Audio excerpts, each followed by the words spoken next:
पुण्यामध्ये अमित शहा याला चाणक्य म्हणून लावलेल्या बॅनरवर त्याच्यामध्ये छत्रपती शिवाजी महाराजांचा छोटा बॅनरमध्ये फोटो लावला होता. त्याच्यावर वादळ निर्माण झालं. त्याची काही क्लिपा आलेल्या आहेत.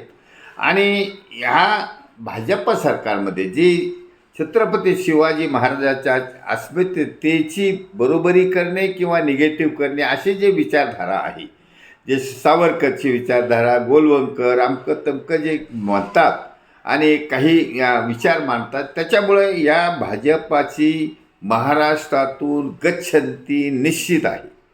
गच्छंती निश्चित आहे. महाराष्ट्रातून तरी नक्की आहे.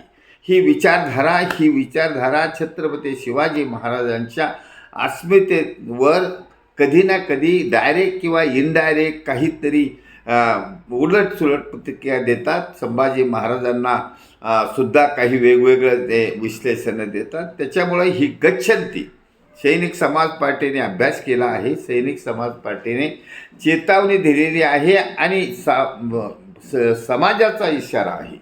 जनतेने सैनिक समाज पार्टीच्या व्यासपीठावर येऊन या छत्रपती शिवाजी महाराजाच्या अस्मितेला येणं प्रकाराने कमी लेखण्याचा जो प्रकार आहे, त्याच्यामुळे नक्की या सरकारला गच्छंती करावी लागेल.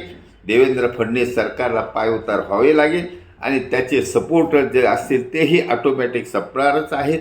त्यामुळे छत्रपती शिवाजी महाराजांच्या अस्मितेचा आधार करणारे, त्याला एक दिशा ठरवणारी सैनिक समाज पार्टी ही छत्रपती शिवाजी महाराजांच्या रयतेच्या राज्याचे पुनरावृत्ती करण्यासाठी या महाराष्ट्रामध्ये या सरकारला पाय उतार करून सैनिक समाज पार्टीचं खास सरकार सत्तेवर बसवण्याच्या ऐतिहासिक कार्याला यशस्वी करून दाखवणारच आहे.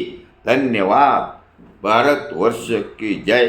छत्रपती शिवाजी महाराज की जय. सैनिक समाज पार्टीचा विजय असो.